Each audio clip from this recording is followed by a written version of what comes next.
Ishiro Honda returns one last time to the franchise and monster that he birthed, working from a script that won a story contest Toho had held the year before.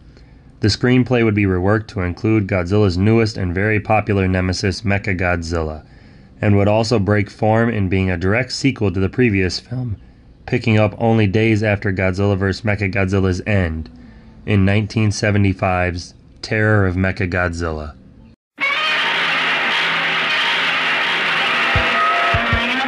Let them fight. You're a wizard, Harry.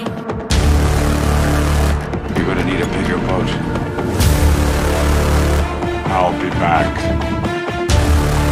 Death has come to your little town, Jim.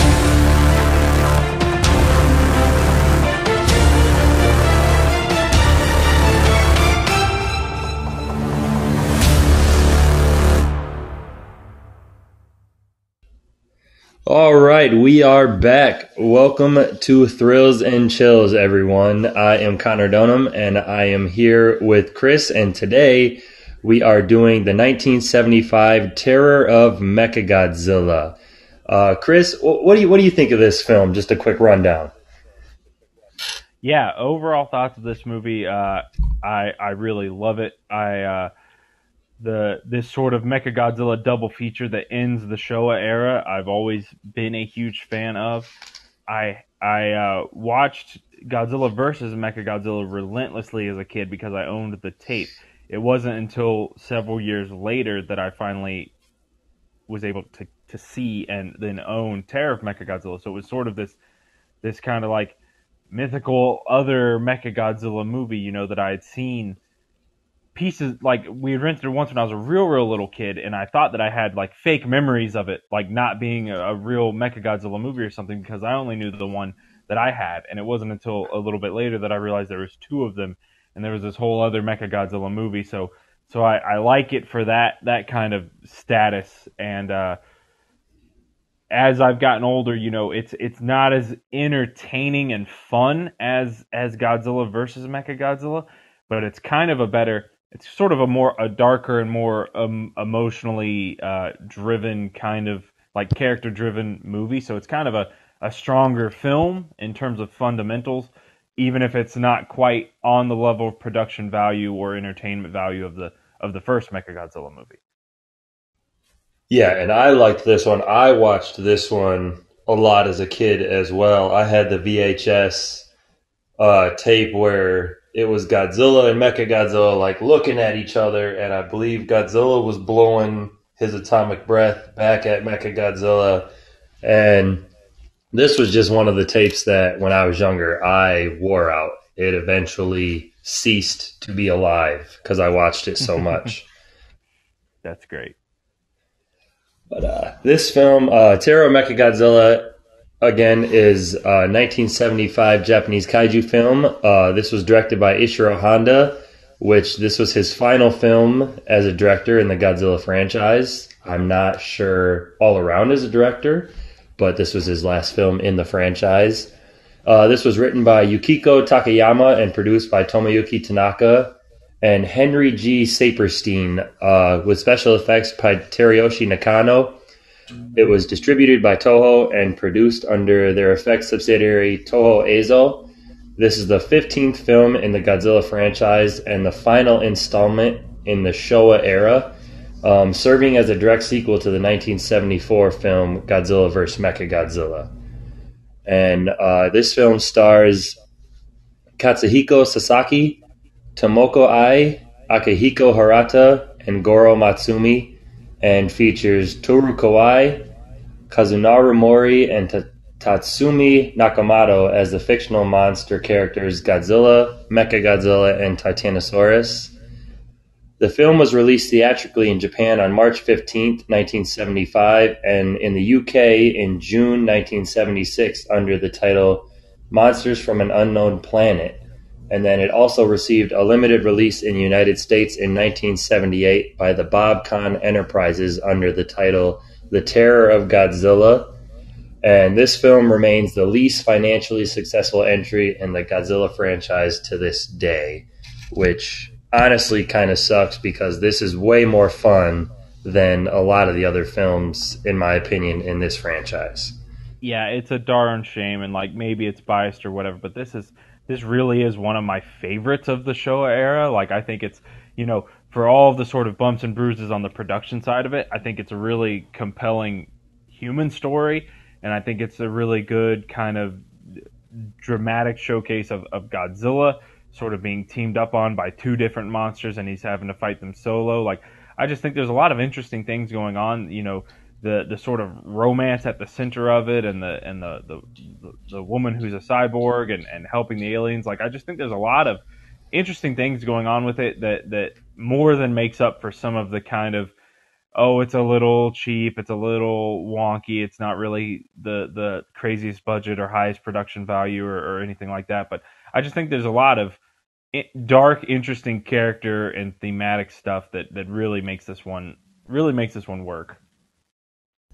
Yeah, and again, like we said in the last episode, there's not a lot of reused footage from previous films. You got another new monster in Titanosaurus, and I like that. I hated in Megalon and Gigan and them that they reused a lot of the footage, even though how much I still like those films. But seeing that the whole film is a new film and you don't have 5, 7, 10 minutes of footage from previous films, I love that.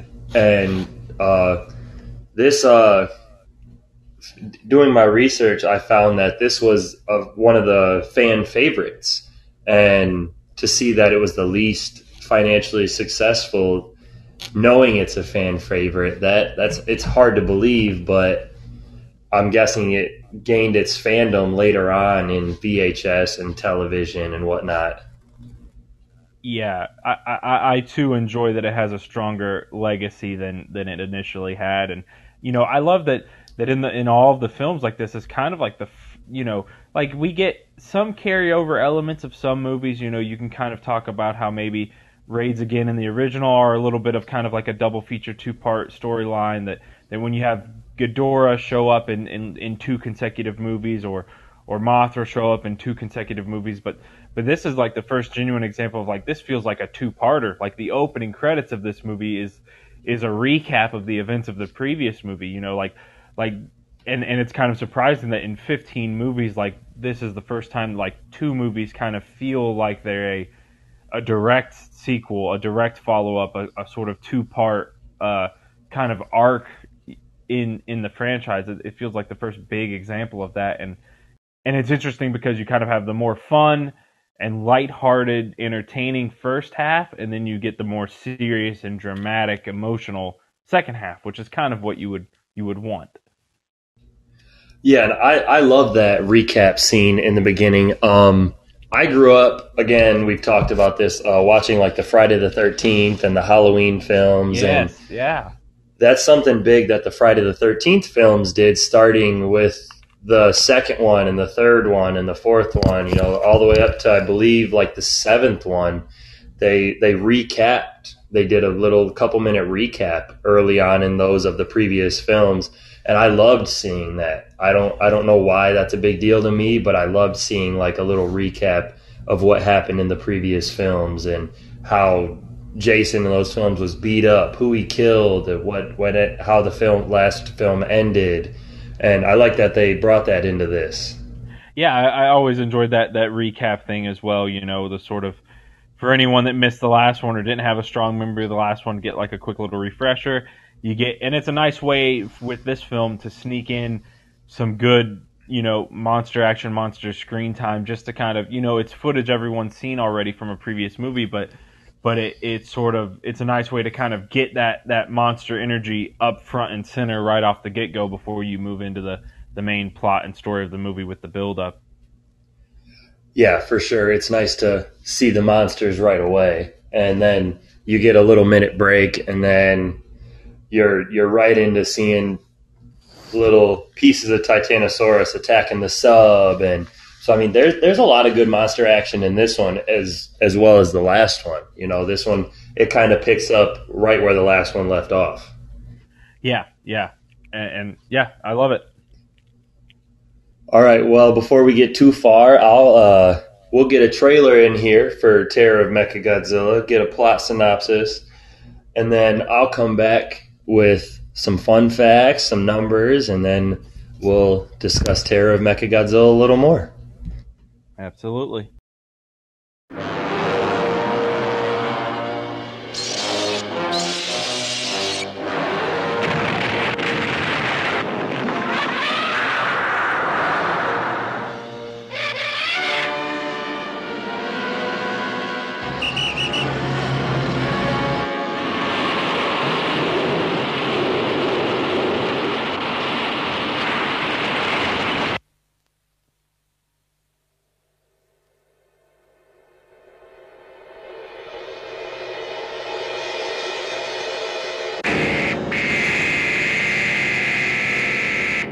桂、わしとお前には元へ戻る道はないのだ。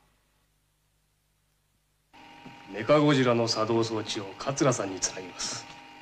桂さんの憎しみはそのままメカゴジラの憎しみとなって爆発する。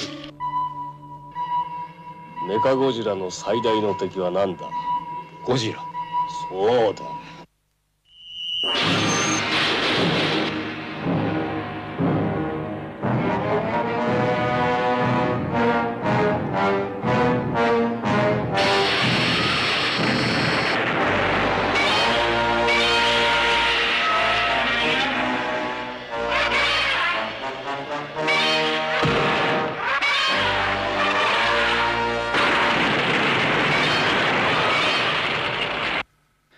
君には決して撃てない。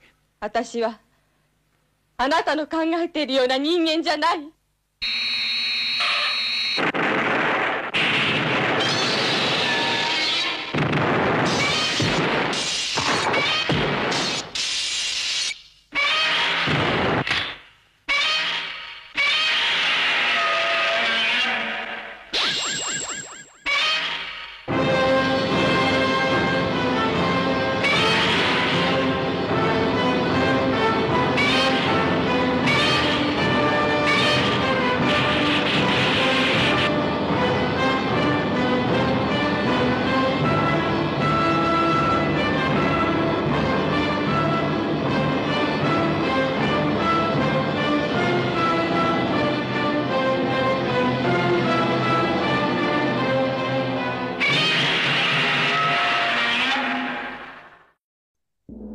Following the events of Godzilla vs. Mechagodzilla, Interpol agents search for Mechagodzilla's remains at the bottom of the Okinawan Sea in the hopes of gathering information on the robot's builders, the alien simians. However, their submarine is attacked by a giant aquatic dinosaur called Titanosaurus, and the crew vanishes. Interpol launches an investigation into the incident. With the help of marine biologist Akira Ichinose, they trace Titanosaurus to a reclusive mad scientist named Shinzo Mifune, who wants to destroy mankind. While the group visits the scientist's old home, they meet Mifune's daughter, Katsura, who claims her father is dead and that she burned his notes about Titanosaurus at his request. Unbeknownst to Interpol, the living Mifune is visited by Suda, an aide to the simian leader Mughal, who is leading a project to rebuild Mechagodzilla. Mughal offers the simians services to Mifune so that their respective monsters can wipe out mankind and allow them to rebuild the world for themselves. Complicating matters, Ichinose falls in love with Katsura and unwittingly gives her Interpol's information on the simians, Mechagodzilla, and Titanosaurus. She is also revealed to be a cyborg, having undergone cybernetic surgery after she was nearly killed during one of her father's experiments as a child, and implanted with Mechagodzilla's control device. An impatient Mifune releases Titanosaurus on Yokosuka without the aliens' permission.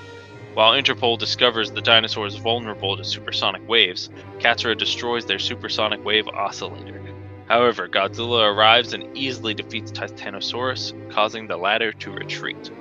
When Ichinose visits Katsura, the simians capture him and force him to watch as they unleash Mechagodzilla 2 and Titanosaurus on Tokyo.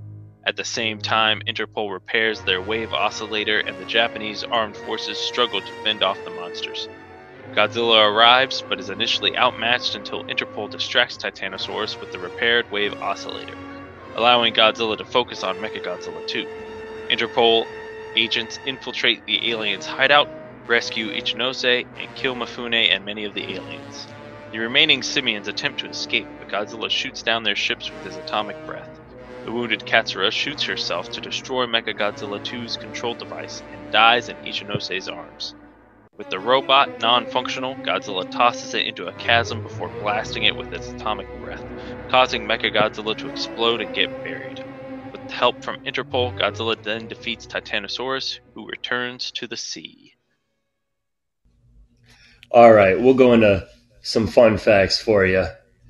Jun Fukuda was initially offered the role of director for this installment, but refused, having finally had enough of the Godzilla series. Before Ishiro Honda agreed to return, rumors persisted that Yoshimitsu Banno was also asked to direct due to Tomoyuki Tanaka being pleased with his work on the film Prophecies of Nostradamus.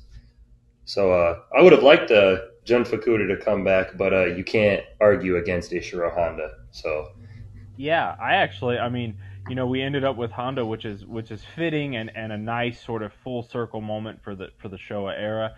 I think he ends it on a properly sort of somber and serious note. But yeah, I would have loved to see the peek into the alternate reality where both Jun Fukuda or Yoshimitsu Banno directed this movie. I think either one of those would have been a very interesting and fun movie to see. And I would have loved to see what they brought to it. I'm glad we got Ishiro Honda's version, but I would have loved to see those other versions. yeah, for sure. It probably would have been a completely different film, but like I said, I can't argue with Honda here because I loved the film that he brought to the screen. Absolutely. This film is one of two Godzilla films with brief nudity, and what me and you realized, it's actually one of three. The others being 1994's Godzilla vs. Space Godzilla, and I'm guessing that's with the shower scene where Yuki is showering on the island. And then If we don't Godzilla vs. Megalon with the posters in the background of the truck that show brief glimpses of the women's breasts. So, Yep. haha, internet, I found a fault in your research. Yeah, exactly. And you get a little bit of a topless glimpse in this movie, and from what I understand, those are that's like a silicone mold of her breast. That's not even her actual breast. It's, if anyone's curious. Yeah, she, from what I read up, is she refused to do that scene with her actual bare chest. So Yeah, that was molded. Yeah, Which, perfectly can't reasonable. can't disagree with her. Yeah, I mean, the character she's playing is a cyborg anyway, so like it's almost fitting and on brand for them to be, fake breasts. Absolutely, can't disagree with you there. This is the final Godzilla film not to mention Godzilla himself in its Japanese or international titles. This is the final Godzilla film in which Godzilla is not attacked by the Japanese, American, or international armed forces. So from here on out, we get Godzilla against some JSDF or other army source, which I love. I love those scenes. Yeah, it's sort of the final kind of superhero Godzilla film. Again, this was the last Godzilla film directed by Ishiro Honda before his death in 1993. Terra Mechagodzilla was the last Toho-produced Godzilla film to be released in a month other than December until Shin Godzilla in 2016. That's interesting. And then, I believe it was.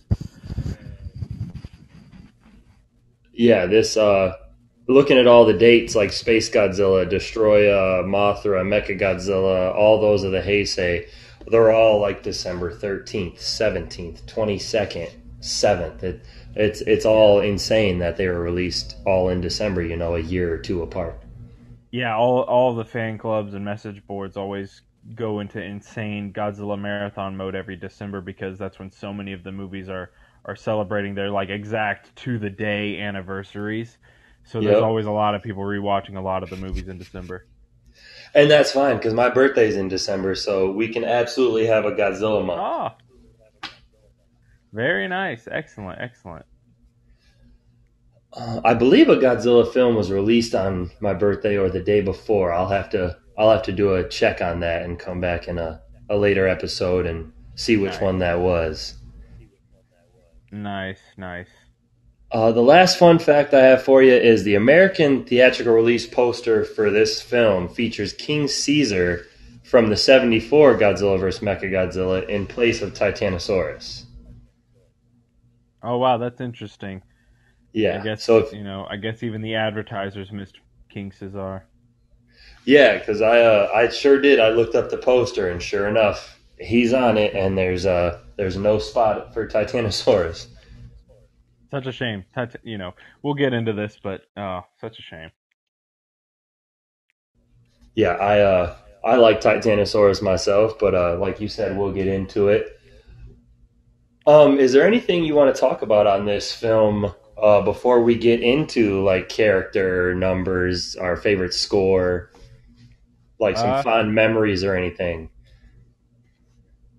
just that. I mean, overall thoughts is that I just think it's really solid. A lot of the things that I want to bring up actually do kind of stem directly from a lot of the specific categories. I don't have a lot of like weird, wild, like anecdotes and overall thoughts. Um, yeah, but I mean, the memory of Mechagodzilla getting his head ripped off and then having another head underneath it and shooting lasers out of it, that was always etched into my brain as a little kid, to the point that I thought it was like a made up memory at one point until I finally saw this movie again. So that's just like an iconic moment for me. But I mean, we'll get into all the other things I love about this movie in each of the categories.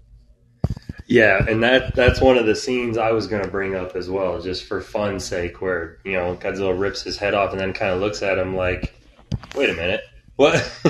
he's confused and he doesn't understand. Like, I just ripped your head off. That worked in the last one. What's going on? Yeah. But I'm gonna go dealer's choice here. Do you want to get into character, score, quote, and scene, or give you some numbers? Uh, we can do numbers first, or after any given category you can break in with some numbers. It's up to you, but we can do it however you like. We start with character and then we'll just play it by ear. All right, sounds good. I'll start with my favorite character, and mine was Katsura, or Katsura in the American.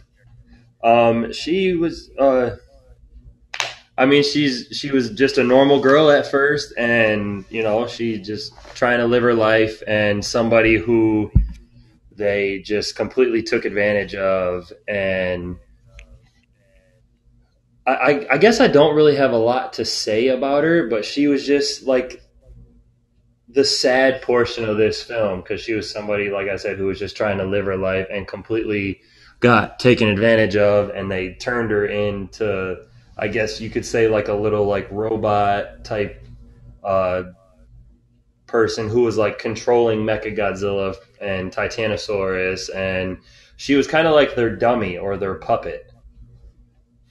Yeah, yeah, absolutely. Katsura is my favorite character in the movie as well, just because uh, it is an extremely unique character for the franchise. We have a lot of prominent female characters in the Godzilla movies, but I think this is a case where she's not exactly the main character or the lead, but in a lot of ways she's the center of the movie. It does really kind of revolve around her in a lot of ways. She's the romantic interest of the male lead.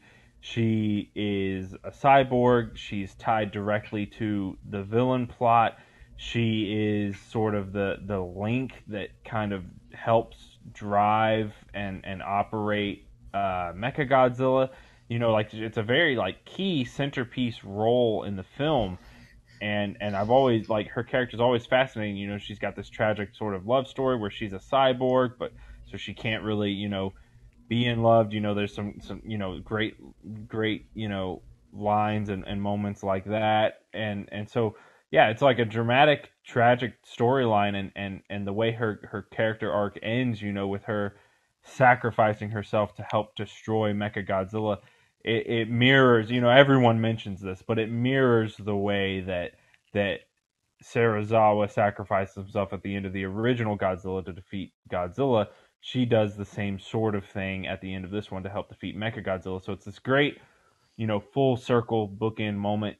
People talk about, people that get into the nitty gritty details say things like, well, Destroy All Monsters is technically the last movie in chronological order because it's supposed to take place in the 1999 or whatever, but in terms of the storyline and the arc of these movies, like this really is a fitting full circle conclusion to the franchise, and part of it's because of the way her arc mirrors Serizawa's.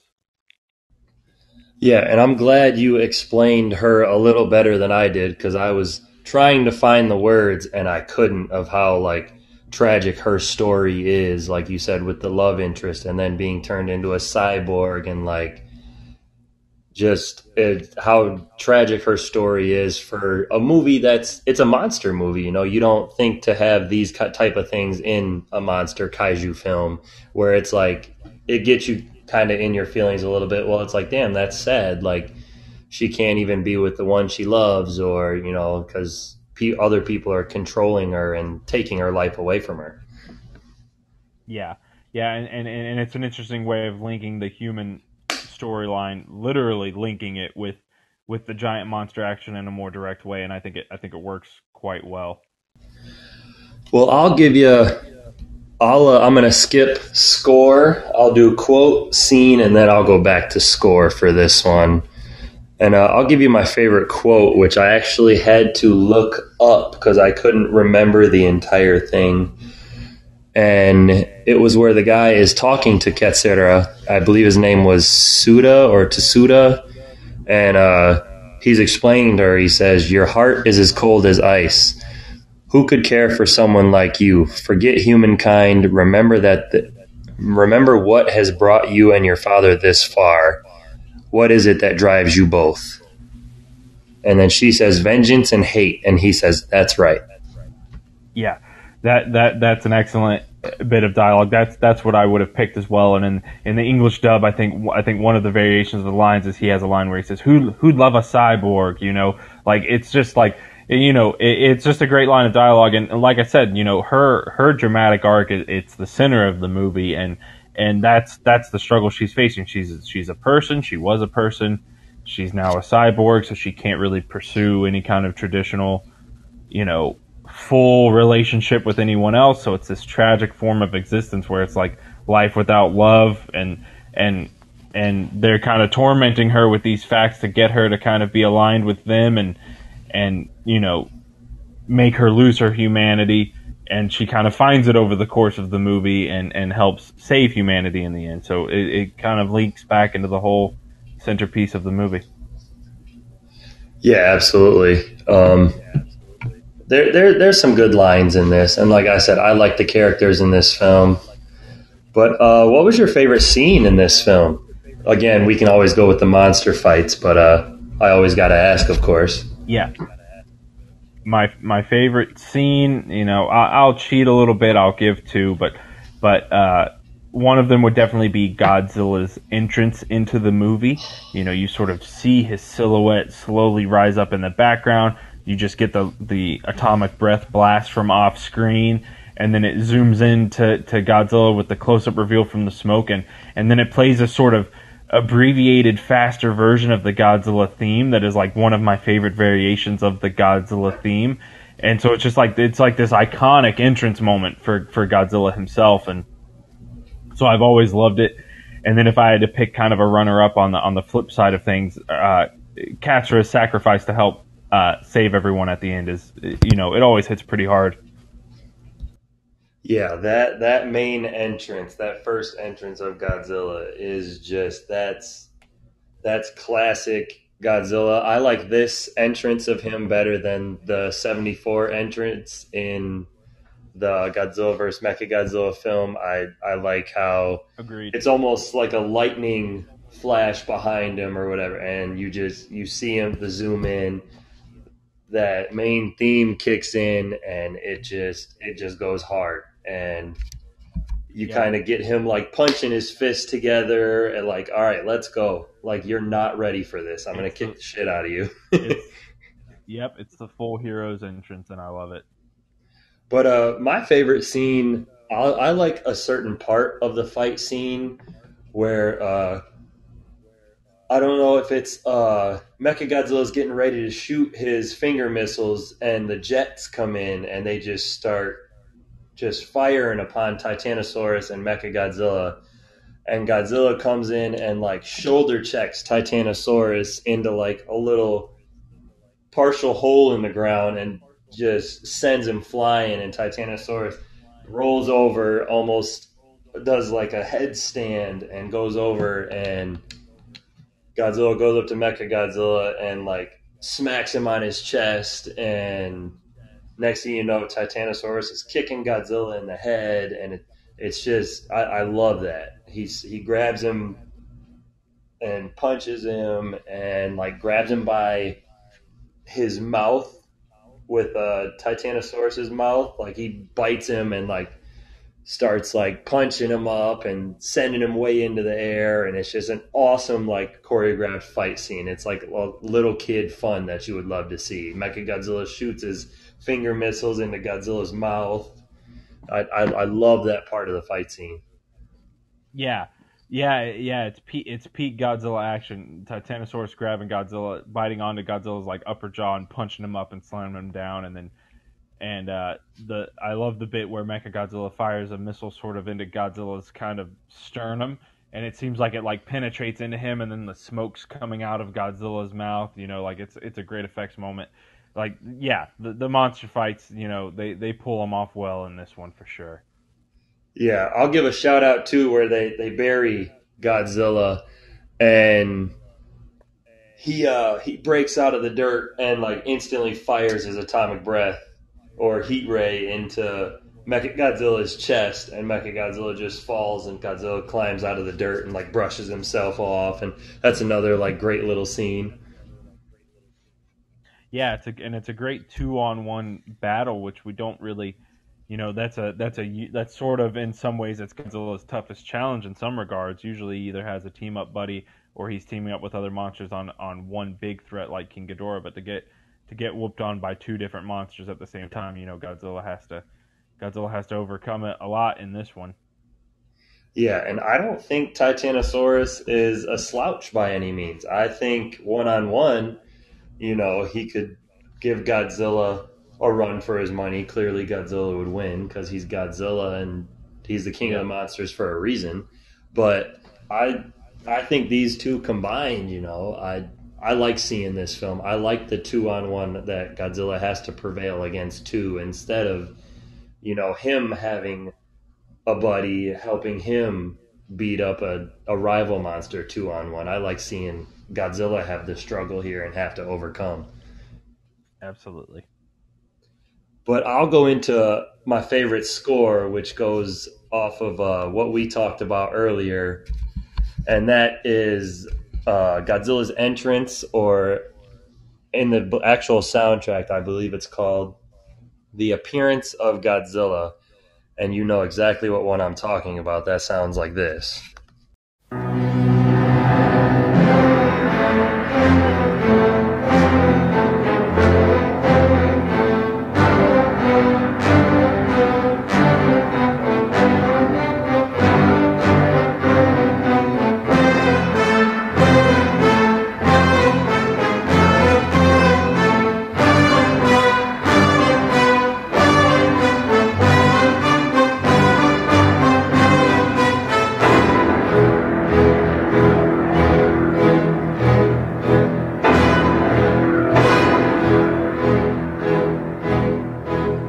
I don't think it gets any better than that in this film. That is just, you see Godzilla appear and that theme kicks in, and as a kid, I think that's one of the scenes I watched literally on repeat and destroyed the VHS. That's why I destroyed the VHS of this film, is skipping forward to that part where Godzilla appears and that entrance kicks in, and he has that little battle with Titanosaurus, and that is probably one of my favorite soundtracks of the entire Godzilla franchise right there.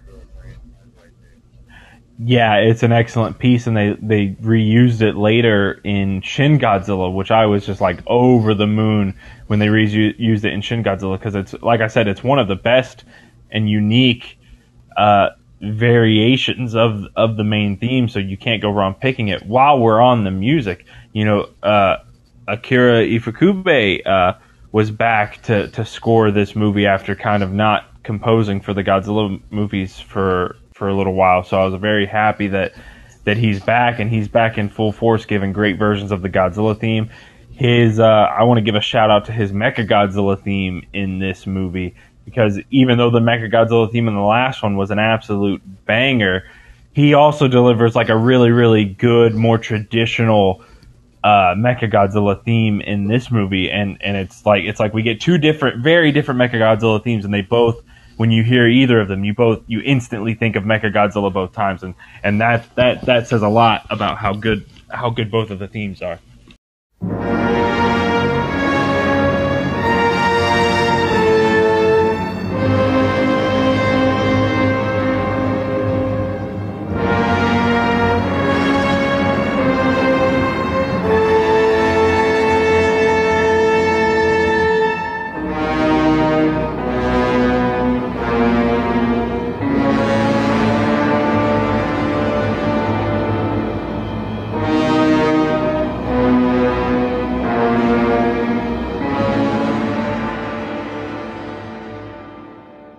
Yeah, you can't, in either of these last two films, you can't go wrong with the music or the soundtracks of them, because they do hit hard, and they're something that you can jam to for sure. I mean, if you're a Godzilla fan, I know they sold like the records in one big collection for all the Showa era films, that for like a record player, and it was I've looked it up, and it's like anywhere from $300 to like $500 for all 15. But that would be something that in the future I would love to have in the man cave, record player where I can go down there and hang out and throw on a Terror of Mechagodzilla record and just let it play. I feel like that'd be awesome as a collector's item to have. Yeah, that would be fun. I don't have that kind of value for records and vinyl the way some people do, but certainly, having if they were to drop some individual CDs for each of the movies in some kind of like nice, cool collection or set, that would be a fun thing to have. But yeah, it's a great score for this one. We go out on a really good note. It's nice that after the franchise gets a little fun and experimental in the 70s, that they bring it back around to the classic combination of Ishiro Honda and Akira Ifukube. Yeah, because with them as a duo, you can't go wrong. So I think on that note, after score, I'll give you some numbers on the film. I did talk about it being the least financial of all the Godzilla films, which again is still hard to believe, because if I went and seen Godzilla vs. Mechagodzilla in theaters in Japan, Terror of Mechagodzilla coming out, I would be 150% all in to go see that in theaters after seeing the last film and how good it was, how much of an upgrade it was compared to some of the other films. Yeah, and I just think that sadly I think the theatrical industry in Japan and just kind of the franchise had kind of, in the eyes of many, going for 20 years strong, had just gotten, I just think it was a good film that came out at the wrong time. Yeah, if they would have waited until maybe 77 or 78, who knows what would have happened, give it a couple year break, and then, the biggest monster of all time is back, come see it in theaters for maybe like a limited time release or something. Yeah, and if we'd gotten something like, if the timeline had been shifted a little bit and we'd gotten something like Godzilla vs. Mechagodzilla in 73, and then Terror of Mechagodzilla as the 20th anniversary movie, and sort of if it was sort of marketed and billed as a conclusion, as a final send off from Ishiro Honda and Ifukube, like, you know, maybe it could have been positioned to be a little bit of a bigger deal. Yeah, you got 15 movies in 21 years. Like we kind of said before, you're probably going to get burned out a little bit. Yeah, agreed. But in Japan, this film sold 980,000 tickets. Despite earning positive reviews, it was the least attended Godzilla film in Japan, and also one of only 2 Godzilla films to sell less than 1 million tickets. Just a shame. Absolutely, because this is for sure one of the better Showa era films. Godzilla's screen time is on the low end as well. He's only on screen for 7 minutes and 55 seconds, or 9% of this film, which is considerably low. It's more like the early Godzilla films, the 54, the Raids Again, King Kong vs. Godzilla. It's more in the spectrum of those films for screen time. Yeah, and it shows just that the screen time isn't everything. That it's kind of about how you maximize it, and you know, it doesn't feel like this movie's like terribly lacking in Godzilla material, but that's also because there's some healthy doses of like titanosaurus and other stuff going on. You know, they started with a recap of the last movie. They get good amounts of titanosaurus in there. You know, so it kind of, you know, it's just balanced well. And I think it's also a testament to if the human characters, you know, they're never the most engaging thing in the world, but if the human characters have a bit going on, they can kind of get the plot moving along and keep things going forward. You know, you're not just sitting around waiting for when Godzilla shows up.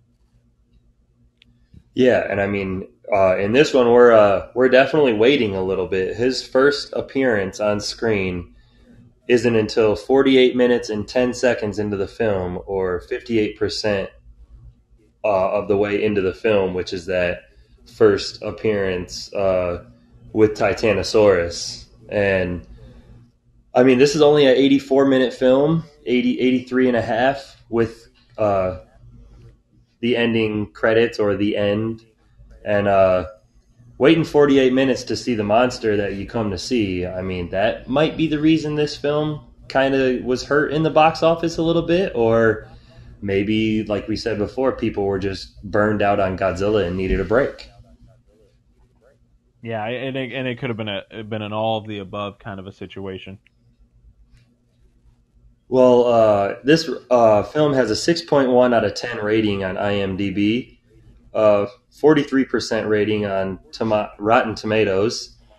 It is 3.2 out of 5 on Letterboxd, and 93% of Google users liked this film, which is higher than the original Godzilla vs. Mechagodzilla, which was only 84%. So, I mean, I don't know if people, Godzilla fans nowadays, are just going to the Google and liking it, you know, trying to get the numbers up, or now that we have the internet and they're able to do that. But yeah, Google users is never, I don't think we've had a film yet under 80%. So go Google users. Yeah, Chad-based Google users who love all the Godzilla movies. Hey, I'm okay with it, because anything to get the numbers up on the film and get people talking about Godzilla, watching Godzilla movies, all of it. As long as you keep the King of the Monsters around for some films, I'm all right with it. Absolutely. The last one I have for you is this film had a $1.2 million budget, and it grossed about $20 million worldwide, which neither of those numbers are adjusted for inflation. And that is all the numbers I have for you. Do we want to get into some monster design? Not a lot to talk about for Godzilla and Mechagodzilla, but we could get into Titanosaurus. Yeah, absolutely. I like Titanosaurus. I when I was a kid, I absolutely hated his roar or growl or whatever you want to call it. I thought it was the most obnoxious thing ever besides Minya. I love his skin pattern. You know, he's a very colorful. He's got like blues and yellows and reds, and with the Blu-ray collection, you know, the clearer picture, you can see it much better. I do like how he's got like the kind of fin on his head. I don't know if you want to call it a fin, and then like a little fin on his back. I like the design overall. He's got the little tail that's not very long, but I'm trying to think of what we could compare him to, or what I've seen or read him being compared to, and I can't bring it up right now or think of it. But all around, I like Titanosaurus. I would have liked to see him come back possibly for one more appearance, but this is all we get him in. Yeah, I like the. It's a good design. The suit isn't so amazing, you know. Not that these suits are like always amazing, but this suit, like, there definitely are a lot of moments where it's loose fitting and kind of folds up in a really kind of like suit looking way in some moments. So like it's not the greatest like execution of the design in terms of the mechanics of the suit, but the overall creature design is good. You know, the head kind of bobbles and just parts of it just kind of like shake and wobble in a really kind of like noticeable way, but the design of the creature itself is really solid. It's one that I think would benefit strongly from an upgrade, a redesign, a reboot in a modern movie. Yeah, I don't know if I couldn't really name a specific creature that it's kind of followed up on. Like, it always gave me kind of like a little bit of like Loch Ness Monster vibes a little bit, you know. I've always had a soft spot for monsters that feel sort of Godzilla-esque in their proportions, you know, in the way that like Gorosaurus kind of like is kind of like a bipedal upright dinosaur kind of a look. Titanosaurus kind of has that same kind of vibe, and the fins on the back, like it feels like a more plain, non-atomic, more aquatic variation of like what a Godzilla species could kind of look like. You know, the tail fin is an interesting thing when he turns around and is like creating like hurricane winds with it. You know, that's an interesting dynamic. And Titanosaurus is interesting because it's mind controlled for a lot of the movie. So like you get a sense that Titanosaurus isn't really that evil of a creature at heart, and so, you know, it's sort of going against his will, and then, you know, he ends up getting, you know, seemingly killed by Godzilla at the end because of it, and it's kind of a shame. It's like it wasn't his fault, you know. Yeah, I like all the scenes with Titanosaurus where, you know, they're stomping through the city and the kids are like, no, don't go. And he's like, fine, I'll go by myself. And the kids are about to get stomped on. And next thing you know, Godzilla pops up. And in the American dub, they're like, Godzilla! I can't remember the exact line in the Japanese. But there's a couple good like city destruction scenes where Godzilla's tackling him, or Titanosaurus is tackling Godzilla through a building, and it's just they give Titanosaurus a lot to do in this film, and a lot of people harp on the design of how he's a bland monster. And another thing that I said where they hate his roar, but I like Titanosaurus. He's another, you know, brand new monster. You don't want to keep bringing the same monsters back. Like me, myself, I get burned out on Mothra a lot.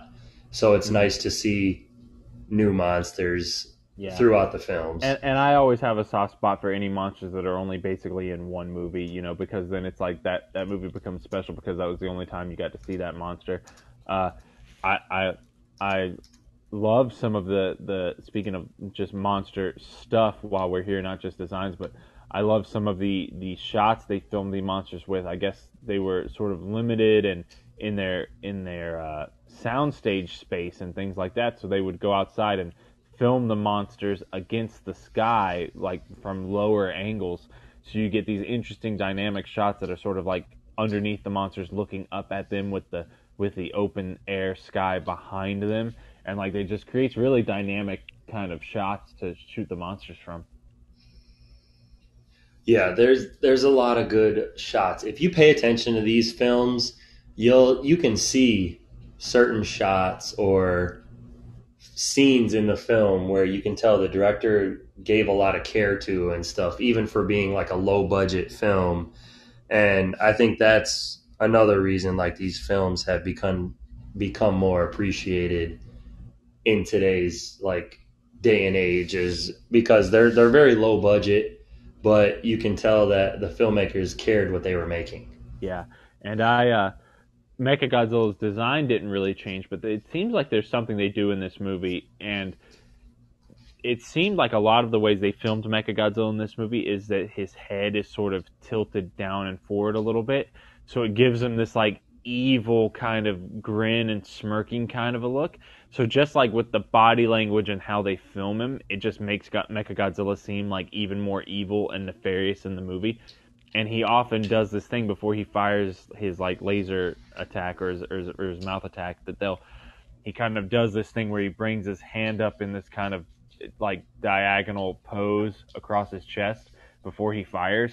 And it's just like this great kind of bit of characterization. Like there's just a lot of interesting things going on with the monster action and monster scenes in this movie. You know, Godzilla getting double teamed by two monsters, he's just really up against it and is just taking the beating of a lifetime, and it's just all really, really well executed monster action. Yeah, absolutely. And, you know, we don't get Godzilla again until, 48 minutes into the film.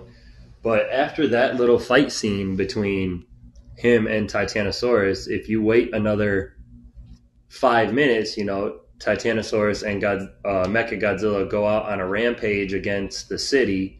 And as soon as they start that, from there on out, it's pretty much all monster action for the last, again, almost half hour of the film. Yeah, and it's good monster material too.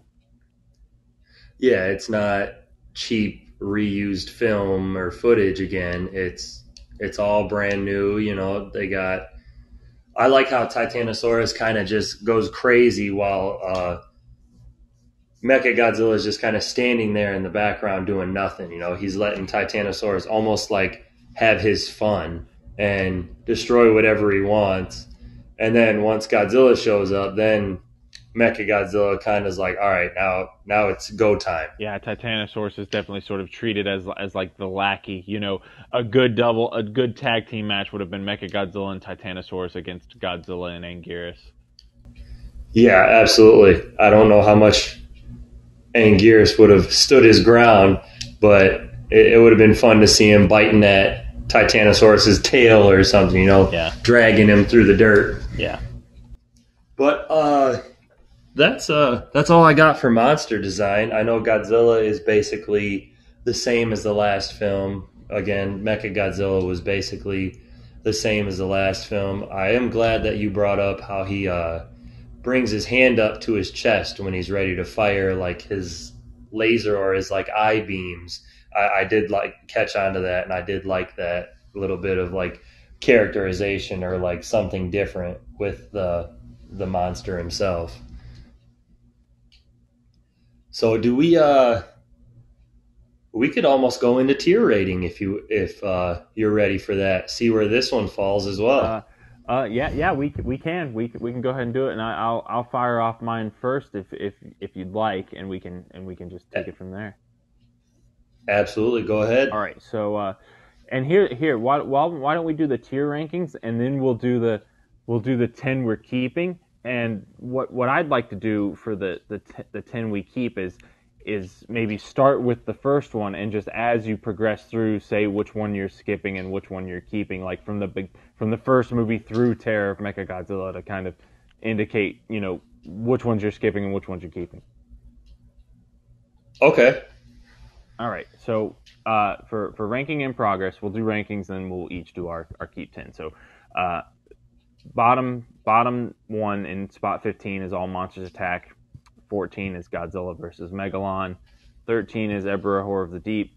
12 is Godzilla vs. Hedorah. 11 is Godzilla vs. Gigan. 10 would be Raids Again. 9 would be Astro Monster.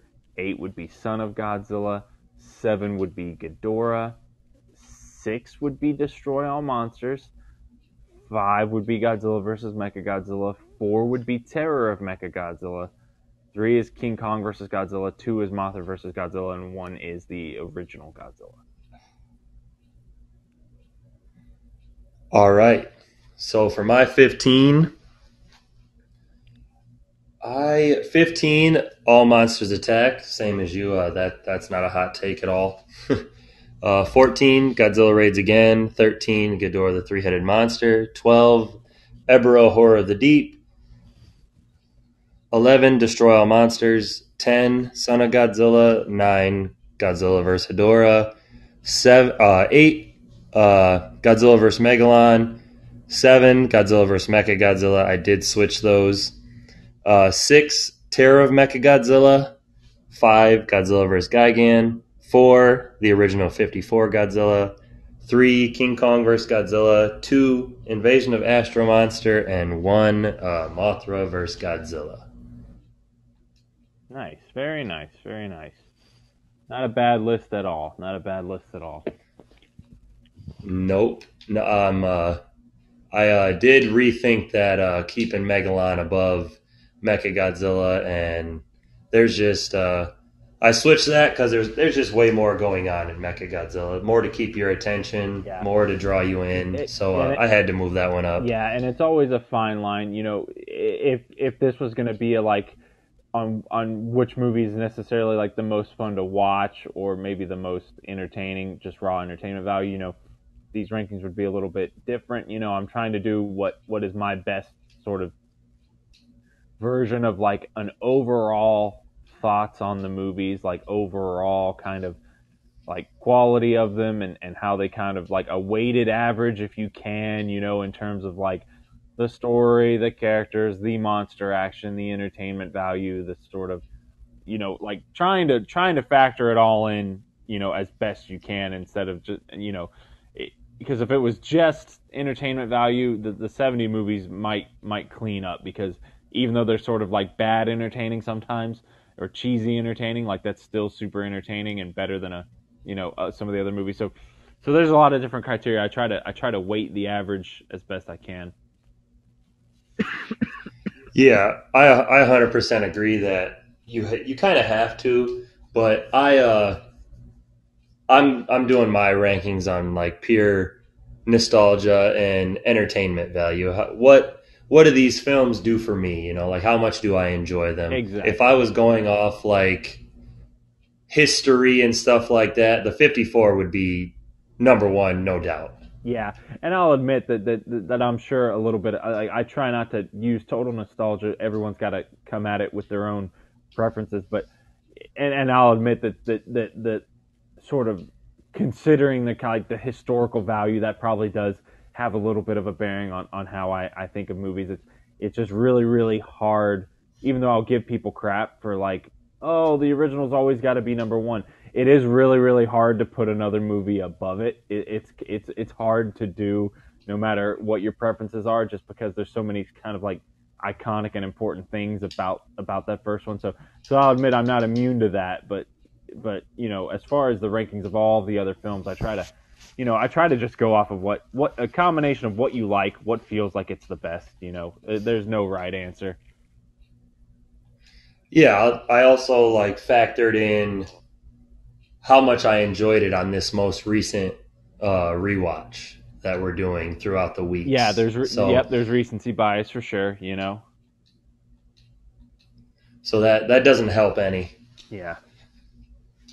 Yeah. But you said you wanted to go through in order from 54 to Terra Mechagodzilla and say what we're keeping, what we're not. Yeah. Or... I'll lead by example to kind of give a clear sense of what I'm doing. So if you were gonna make me keep 10 of the Showa era movies, you know, wake up tomorrow and Toho's like, hey, we've got 15 in the archives, for better or worse, 5 of them are getting lost. You got to keep 10 for whatever, for future generations and what have you. You know, what are the 10 you're doing? So here's how I would do it. You know, you begin with Godzilla, the absolute keeper. You move on to Godzilla Raids Again, which is the direct sequel that that segues you into the rest of the franchise. Then it would be King Kong versus Godzilla. I'd keep Mothra versus Godzilla. I would keep Ghidorah, the three-headed monster. I'm sure as number 6 you'll be happy for this. I would keep Invasion of Astro Monster.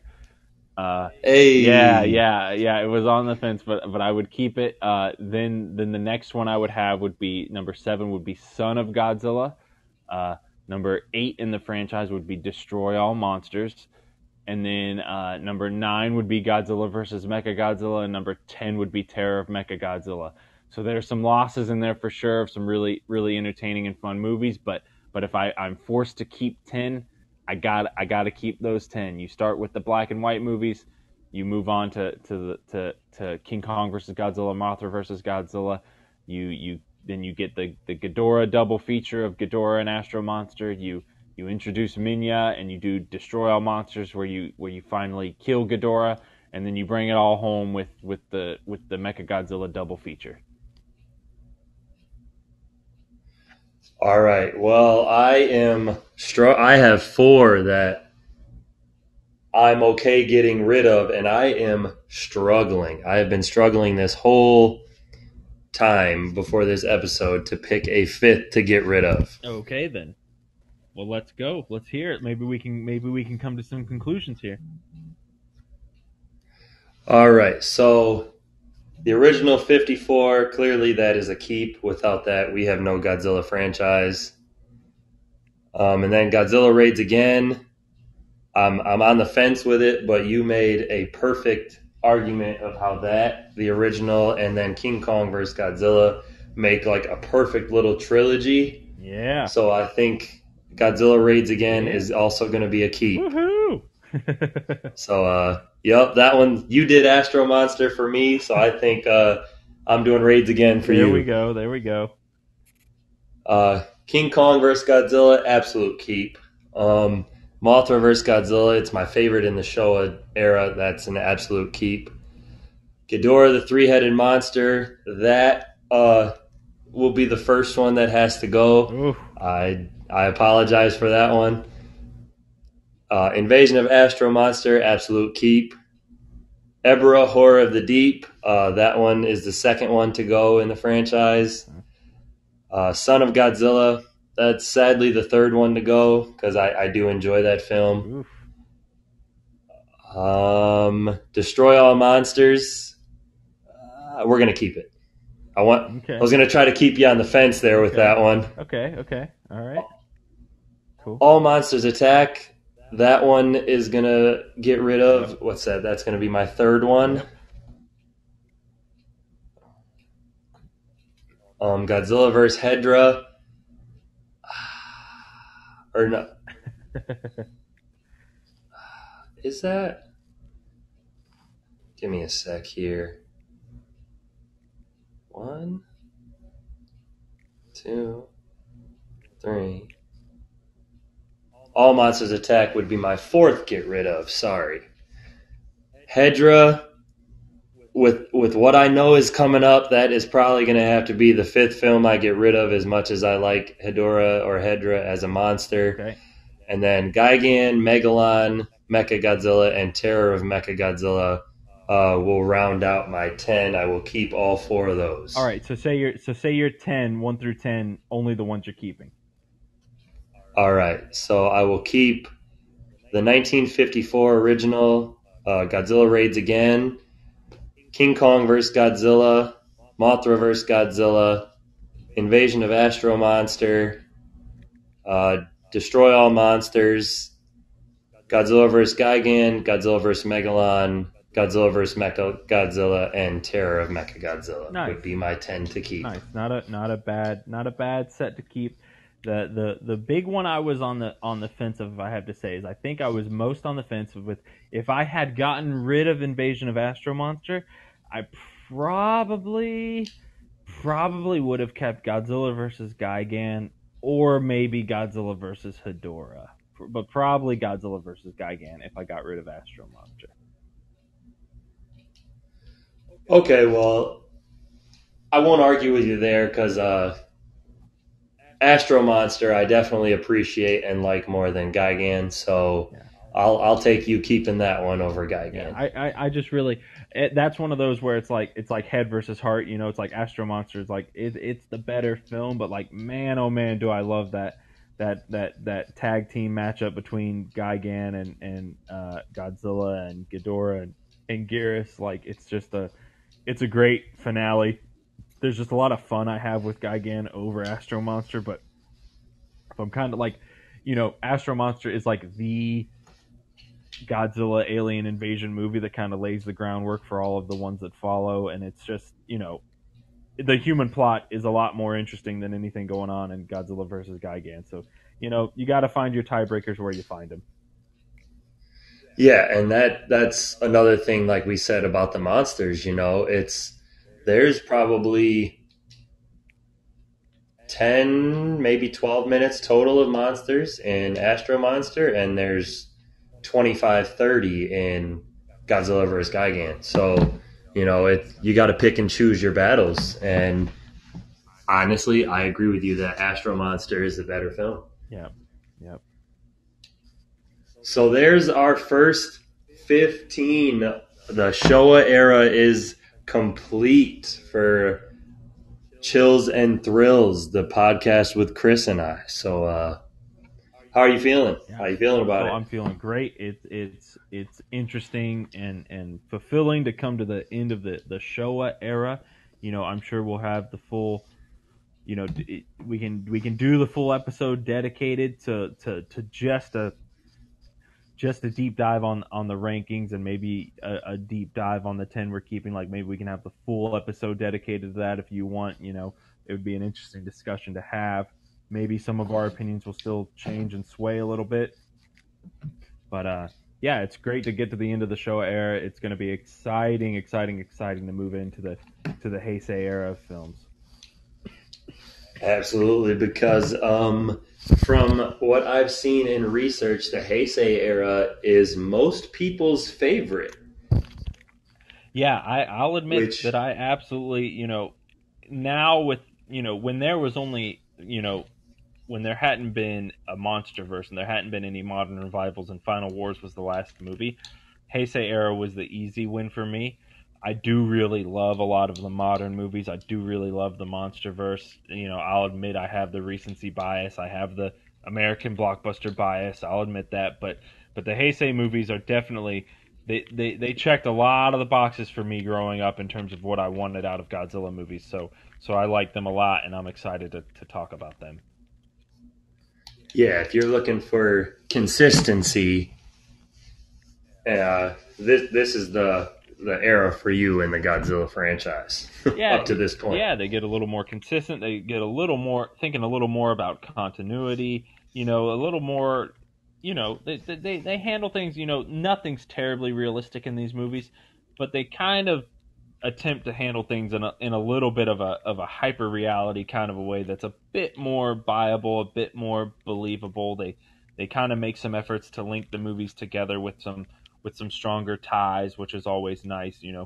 It doesn't feel like a completely 100% cohesive, overarching narrative, but they do a lot of things in that regard, and it feels like it has a very definitive kind of beginning, middle, end, which is nice. Yeah, 100% agree with you. So until we get into that is all I have for you on Terror of Mechagodzilla. Do you have anything else for me? Yeah, no, outside of just saying that it's a strong conclusion to the Showa era. Love the movie. I think it's highly underrated. I think there's lots of great monster action in it. A lot of great, physical, practical effects. Titanosaurus is an underrated monster. Honda and Ifukube come back and deliver, one last gem for the franchise to send the Showa era out. And one of my favorites. Absolutely, I 100% agree with you. It's just outside of my top 5 if we're rating the Showa era with all 15. So if you're listening and you're watching movies based on just reviews and stuff like that, and you haven't seen this one, definitely give it a chance because it could turn out to be one of your favorites. Because this film is one of the better not even just Showa, probably one of the better Godzilla films all around when it comes to like the monster action and the plot. Yeah, 100%. If you're a newbie and you're looking for some, if you're not in to watch nearly 40 Godzilla movies and you're looking for something more streamlined, take a look at the keep 10s that each of us made.